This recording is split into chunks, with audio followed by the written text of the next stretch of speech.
अरे कोण महबूब शेख? त्याच्यावरती बलात्काराचा गुन्हा दाखल आहे. त्या महिलेला मी ओळखत नाही, ती माझ्याकडे आली होती. ज्या महिला माझ्याकडे येतात मी त्यांना मदत करते. त्याच्यानंतर तिच्यावर दबाव घेतला गेला. त्यानंतर ती पुन्हा माझ्याकडे आली की मला माफ करा, माझ्यावर दबाव होता. जे असेल तिची मजबुरी मी समजू शकते. याच्यासाठी सुद्धा कोर्टात केस चालू आहे आणि मी ती लढाई लढतीये. आणि या महबूब शेख काय बोलतोय आणि काय नाही बोलत आहे, माझ्या लेखी त्याला शून्य किंमत आहे. माझा नवरा सगळ्या दोषातून मुक्त होऊन सन्माननीय उच्च न्यायालयाने त्यांना क्लीन चिट दिलेली आहे, त्यांची निर्दोष मुक्तता केलेली आहे. त्यामुळे हा काय बोलतोय, एक बलात्कारी काय बोलतोय, याच्यावरती फार लक्ष देण्यासारखं नाही आहे.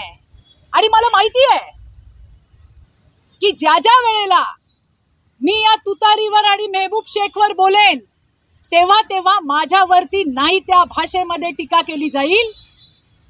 आणि हे तुतारीला मान्य असावं, महिलांच्या सन्मानाच्या गोष्टी करताना विरोधी पक्षातल्या महिलेवरती ज्या पद्धतीने अतिशय खालची म्हणजे पातळीच नाहीये, पातळीहीन बोलणारा हा महबूब शेख, हा त्यांना मान्य आहे.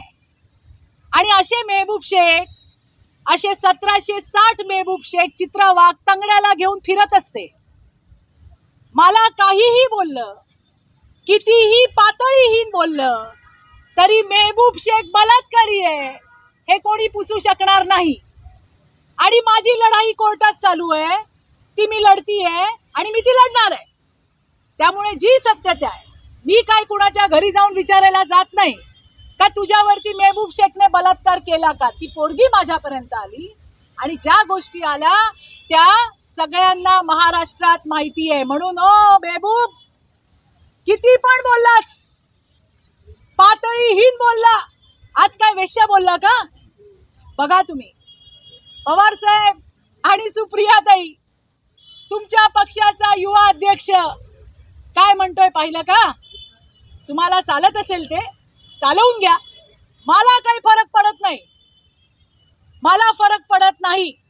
पण किमान महिलांचे उद्गाते आहात, महिलांचं काय म्हणतात ते, महिलांची तुम्ही त्या ठिकाणी आम्हीच महिलांची भलाई करतो, ही जी भूमिका आहे माननीय पवार साहेब आणि लाडक्या बारामतीच्या मोठ्या नेत्या सुप्रियाताईंची, ते तरी परत बोलू नका.